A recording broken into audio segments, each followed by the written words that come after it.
This podcast is brought to you by the North Dakota Petroleum Foundation. From heating our homes and powering our vehicles to cell phones, clothing, and medical equipment, oil and natural gas makes everyday life better.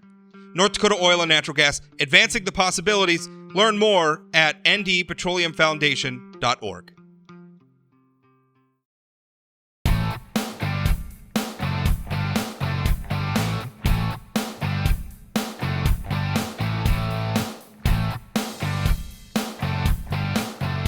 Welcome to the Plain Talk Podcast. I'm Rob Port, your host, and last week the North Dakota Legislature had a special session, and during that session they did, some important constitutional stuff. They had to redistrict.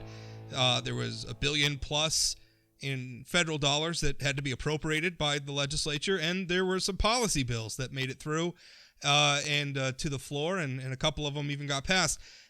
During this session, though, there was a retirement.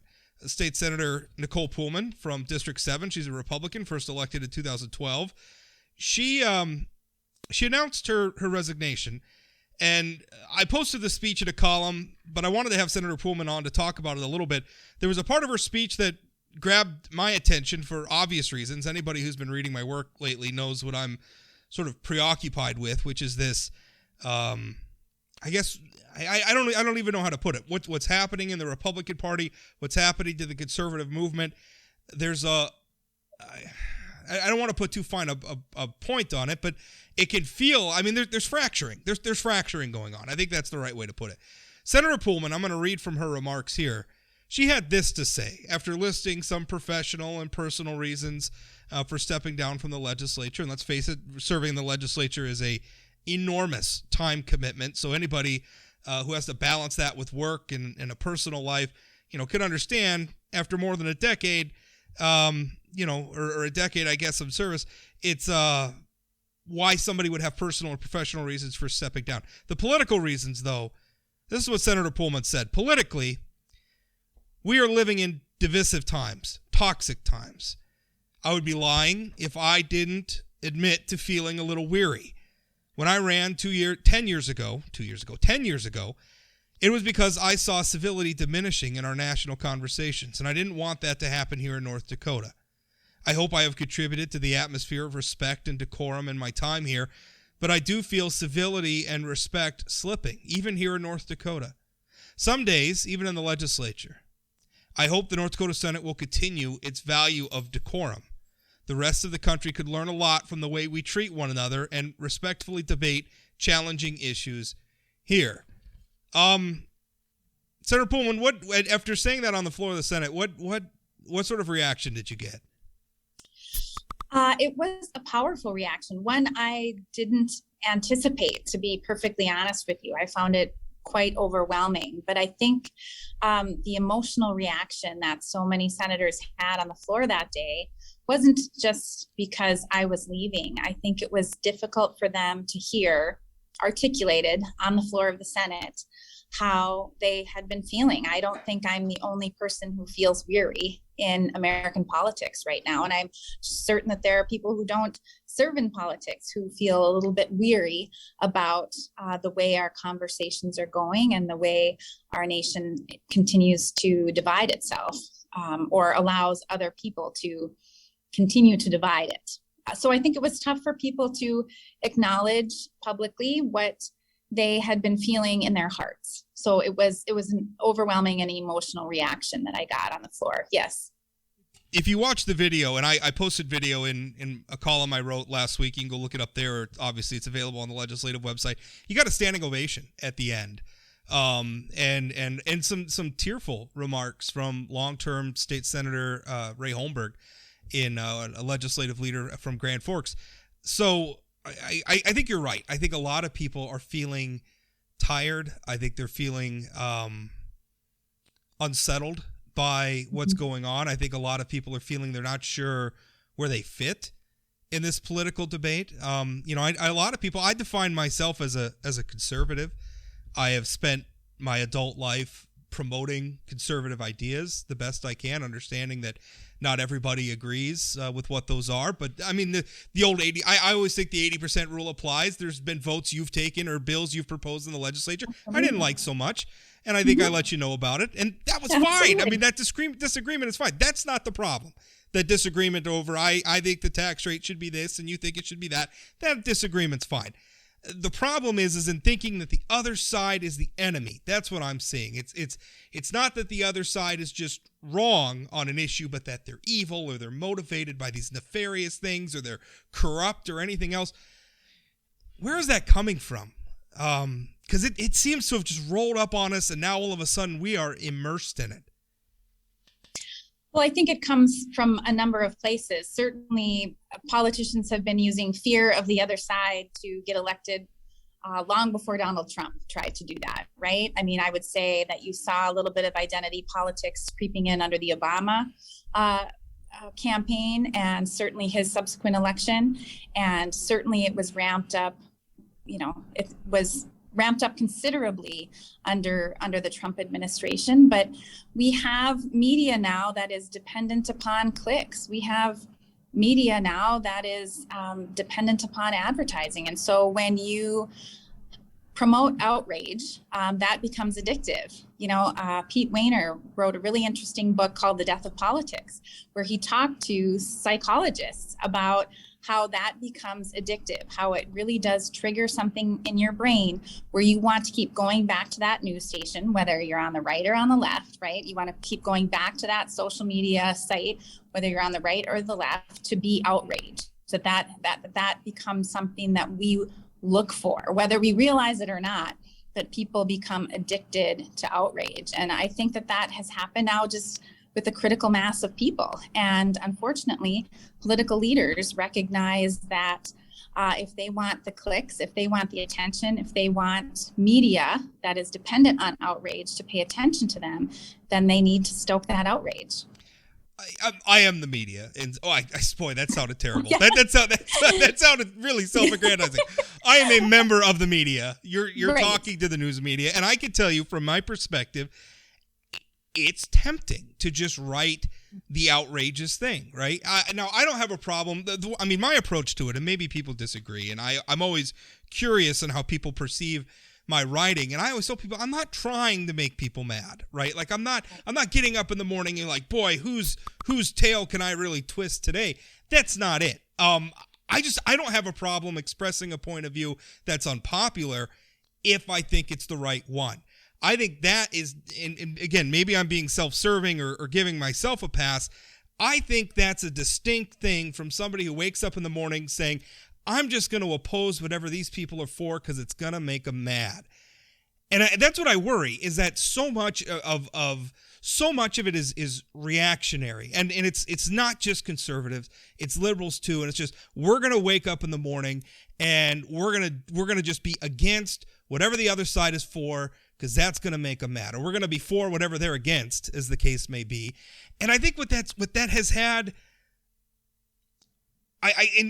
your thoughts obviously are welcome, but I think that's had the effect of turning both sides to becoming what the other side thinks they are, right? So like liberals think that conservatives are these horrible, terrible people, and so by conservatives just being opposed to whatever, or being so reactionary to whatever liberals are for, they end up becoming sort of the liberal definition of what a conservative is, and vice versa for the liberals. I see that going on, and it's like, can we just talk about who's going to plow the damn roads? Right. And I should have clarified my comments. I don't mean every single person in the media is doing that, but certainly media that needs to be driven by profit. I certainly see how that has shifted. Sure. Farther to the left and farther to the right. We just have lost sight of the fact, every time you're talking politics, you're talking about a whole spectrum. People fall somewhere on the spectrum, and you're constantly having the conversation about your philosophy in terms of government intervention. I mean, that's really the essential argument that we're having around every issue. The extent to which you believe government should be involved in the problems that we face.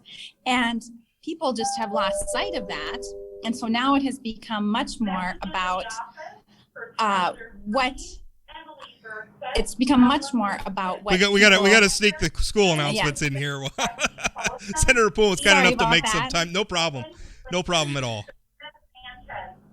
On the lunch break here, somewhere we have lost sight of the fact that it's just a conversation about the philosophy of government intervention, and everybody falls on that spectrum somewhere, right? The far left thinks that government should be everywhere, and the far right thinks it should be nowhere, and so that spectrum is something that we should be able to have a decent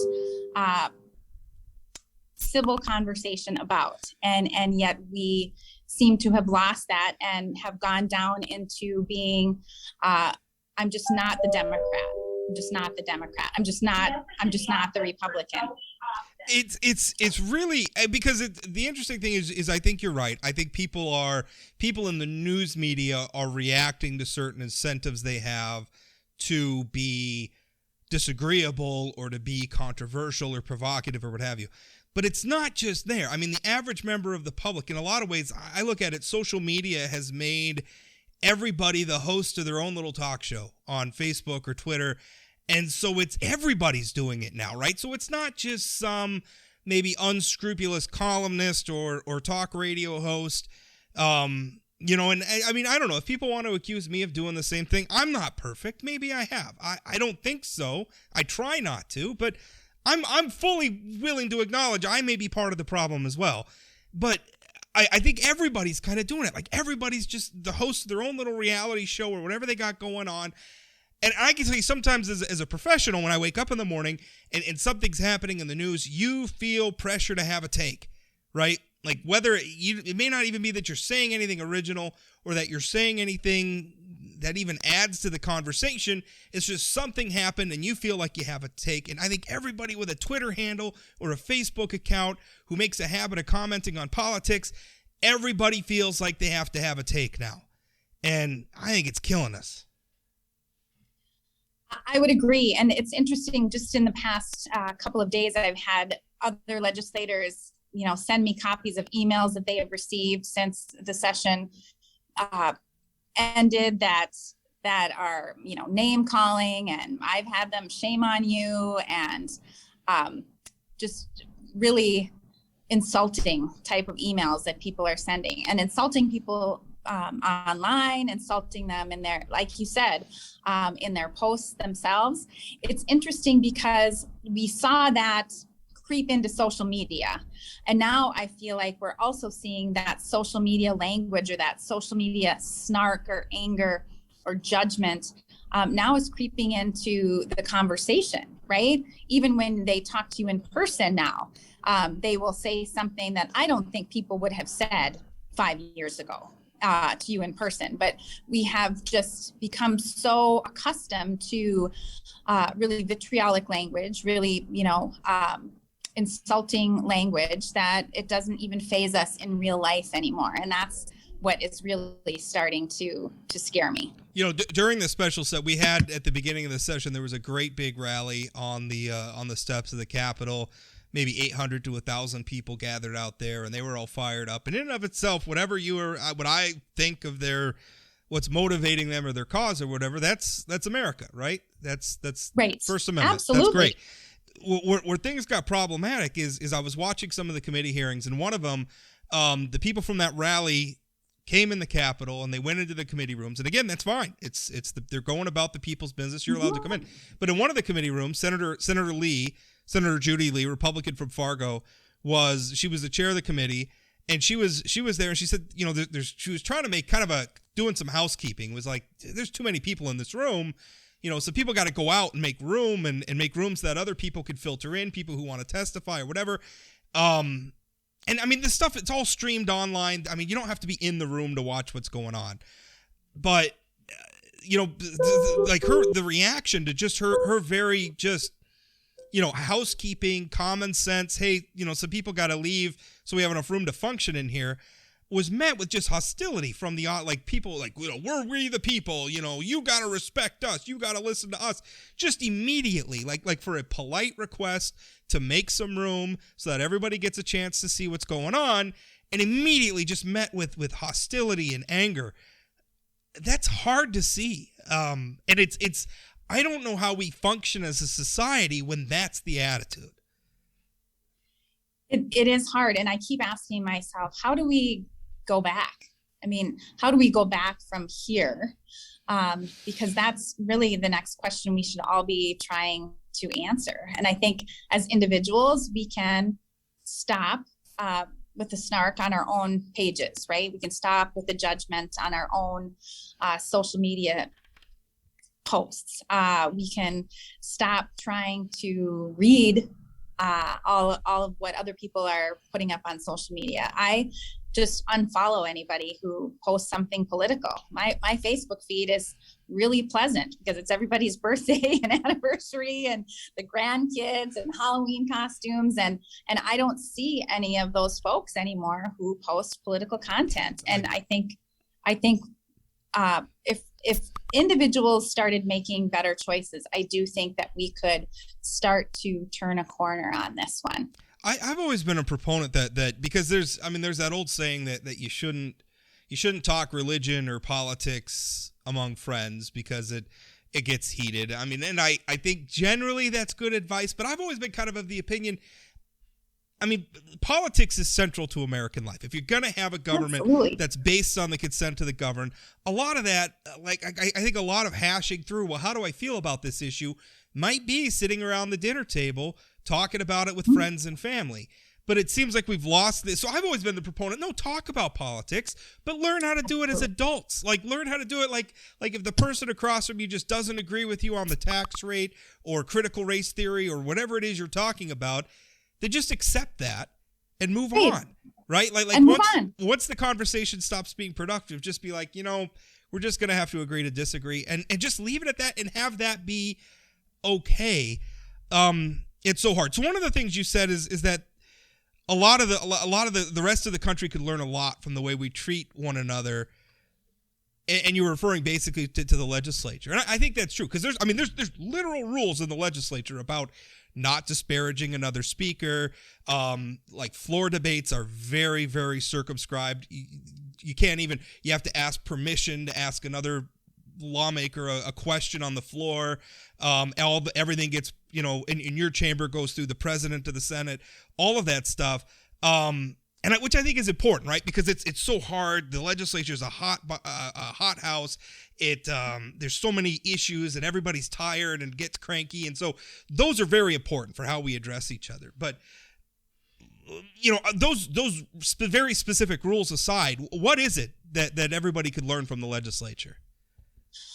Well, I think everybody could learn from the legislature that people are going to disagree with you on topics that are very close to your heart, and that they're still good people.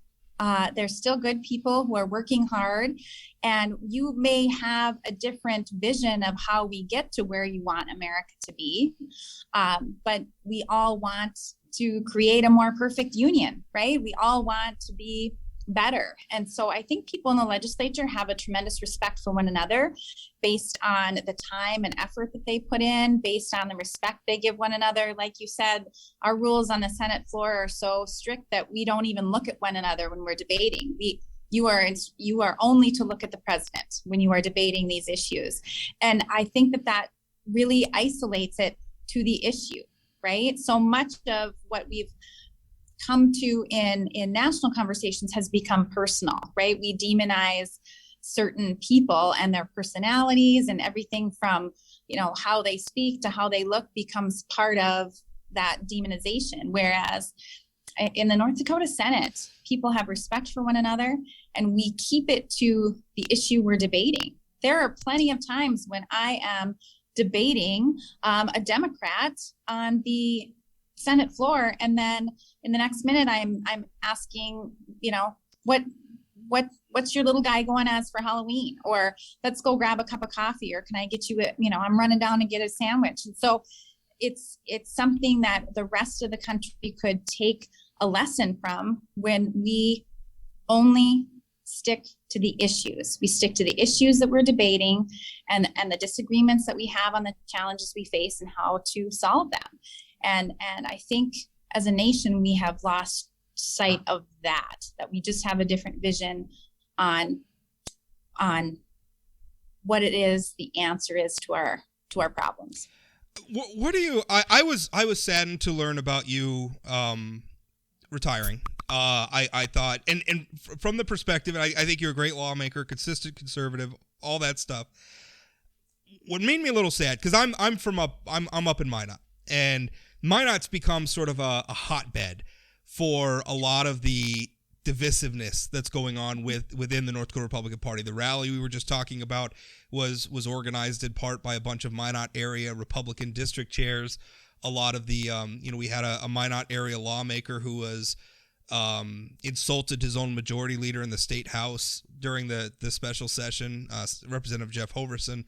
I mean, a lot of it is coming from Minot, and what I'm hearing from Minot Republicans is people who have been involved in Republican politics up here for a long, long time, is they're telling me we don't go to district meetings anymore.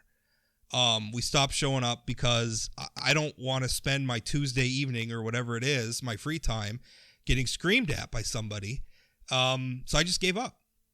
And part of me worries that the more people who give up, who just, I don't want to do this anymore, it's too toxic for me or whatever, every person who does that, in my mind, leaves a vacuum. And who fills that vacuum? Who steps up for that leadership spot? So recognizing that you had other reasons, personal and professional, for not running again, part of me is worried is that when serious-minded lawmakers, and again, this isn't about whether or not I agree with you all the time, but I'm talking about serious-minded people, adults in the room type people, who are going to go there, debate and disagree in good faith, and try to do the best job they can for the state of North Dakota. I'm worried every time in this environment, every time one of those people steps down, who's going to replace them? Does that worry you? Who's going to replace you? And again, we live in a democracy. It's not. I'm sorry, I don't mean to interrupt you. We live in a democracy. Obviously, this isn't like a hereditary. I mean, you don't get to choose who comes next. That's up to the voters. But I'm worried. Who's going to take these positions? Well, you really get to the heart of what made my decision difficult, right? I had lots of things going on in my life, a perfect storm of just really missing out on teaching. I advanced through the Senate pretty quickly. And so I'm on appropriations, I'm on redistricting, and I worked really hard to be in the room when they make big decisions, but realized, wow, being in the room with all these people who are retired means you have to be in the room a lot. You have to put a lot of time in. That's why I think we see so many legislators who are retired from their real jobs, because it has become such an enormous time suck. That's one piece of that. And so I really missed being in the classroom. Certainly my family and my son need a little extra help now going into the next couple of weeks. But the one thing that was holding me, that was still making me think, no, I have to do it again, is exactly what you've talked about, being worried that, well, if you've been dedicated to civility, can you assure that the next person will be as well? And I can't. I can't. And I am sure that there are plenty of wonderful people living in District 7 right now who could run for this office and be civil and be respectful and be smart, good conservatives. I'm sure that they will find a good candidate to take my place. But you are at the heart of why it was tough to leave, just because I do see the tide turning. Even in the legislature. Let's move on from that and talk about something. What was your favorite moment from your decade in the legislature? Oh my goodness, I've never been asked that. I put you on the spot. Question. That is on the spot. Wow. There are just so many. I have really enjoyed advocating for public education. And so that's been important. I'm trying to think of one singular moment. That's tough to do. Well, I think it is. I mean, because there's so many. I think that's something that people don't realize is how complicated it is serving. I always laugh at the people who they talk about our lawmakers or even our school board members or whatever, like they're some political elite, and there's nothing there's nothing elitist about serving in the North Dakota legislature. Our people don't have staff. I mean, some of our rural lawmakers are stuck that covering a legislative district that's as large as a state in another part of the country, right? I mean, Keith Kampenick's district's the size of Connecticut, right? He has no staff, no office budget, nothing like that. He just has to do it. I will tell you, that's what I love about the North Dakota legislature. Yeah. There is no staff. There is no office. We're sitting at these little 3-foot desks. And I will tell you that I do think that actually promotes civility. That's how you are interacting with one another every day. You don't have staff buffering in between you. Yeah, no staff buffering. No, I'm just going to send out a statement. You're sitting at your desk right next to the people that you're going to be debating at 1:00 every day. And so I just think that's I think that's really good, that you don't have staff sent out to events, or you don't have staff that are reading your email and sending it back. I hope we never lose that in North Dakota, actually. I think it's one of the main things that's still holding it together in terms of how well people get along. That's what I go back and forth. I mean, in some ways I look at, our state's population is growing. Our economy's been growing. Those are good things, but that also brings with it more challenges. And those, some of those challenges have to be addressed by the legislature. So part of me thinks, well, maybe we need every year sessions. But then on the other hand, what does that do to the ability of people to make time to serve? If you have to go to a legislative session every year instead of every 2 years, if we make it full time, we're going to lose something that makes North Dakota pretty special. I used to work for a national journalism nonprofit, and they were amazed that our lawmakers had like their home addresses and cell phone numbers and stuff listed right on their legislative biography, just in case a constituent wanted to stop by for cookies and a chat or something, right? Cup of coffee. Like that was a beautiful thing. It is a beautiful thing about our state, but I'm afraid we're going to lose it. Speaking to the concern I think we both have as we finish up here about people getting involved. What's your advice for people hearing that and saying, you know what, I'm concerned about that too. I want to get involved, but how? Well, I think the best and first step people can take is to get involved in their district politics.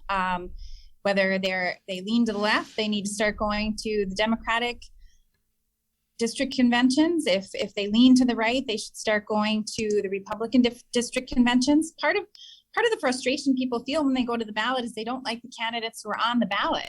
And what I think more Americans need to understand, and certainly here in North Dakota, that you have a great deal of power in deciding who the names are on the ballot, but you just have to get involved a little bit sooner than walking into the ballot box, right? If you want to have a choice in terms of who's on the ballot, one has to get involved in district politics. And I think if you have more and more people who are interested in civility going to those meetings, I can speak for District 7. We had a whole host of people storm our district and calling people communists and Nazis and everything like that. But we had invited lots of people who are, pretty mainstream and not very politically involved. And they were shocked. They were shell shocked by what they saw in terms of people's behavior. Which is unfortunate because historically that's not normal either. Oh my goodness, not at all. It's saddening that was their first experience. Right. But they saw in real time what it was that we needed, and that we needed more people who are just, living their life, going to work, raising kids, showing up to some of these district meetings to ask questions about the issues that we face, and really choosing good candidates who want to debate those issues in a civil way, who don't want to be insulting, who don't want to say the other side is stupid. I think that's the best way for people to get involved, is to try to get to those district conventions, try to find friends or neighbors that you admire and that you trust their judgment, and encourage them to put their names on the ballot. That's another way. If you don't feel like you want to put your name on the ballot, encourage other good people to do so. It's getting to the point where it's really hard to find candidates. And so if you know someone, tell them how good they would be at it, and try to get them to run as well. So I think there are lots of little things that people can do, but we do have to do a better job controlling who the candidates are on the ballot. So people feel like they want to vote for someone rather than, not voting for the other guy, which has kind of become what it's become. I think some people who get involved might be shocked at how easy it is to get involved because it's very accessible in North Dakota. Ballot access is huge. I mean, even if you don't go through the parties, you get some signatures, you could put yourself on the ballot. Absolutely. It's door to door. very, very easy. I'm not going to name names, but I know some lawmakers in the past who almost seemed to run for the legislature by accident. They showed up to a couple committee hearings and then someone said, finally, we have a candidate. Grab that guy. Take his picture. Absolutely. Slap it on some flyers. He's running for the legislature, right? Like, not quite that bad, but I mean, sometimes that's... Right. It's hard to find people. It is. You see people who end up being mayor that way, who end up being on the school board that way. It's real. So if people are interested in getting involved, just know that it's so much easier than you think it is and that your impact can make a huge difference. Yeah. If you want to come and be serious and listen and try to inform yourself, that's all it takes. I think a lot. You don't have to be an expert on every issue. You just have to be willing to engage with goodwill, I guess. Well, Senator, thanks for your time. I appreciate it, and good luck as you head off into retirement. Thank you. Although your job's not quite done yet, right? You still got some interim work to do. Yeah, I still have a full year. I'm still chairing admin rules and plenty of time section left. Meetings, all sorts of things. Yes. Yeah, but as you head off, thanks for your time today. Thank you.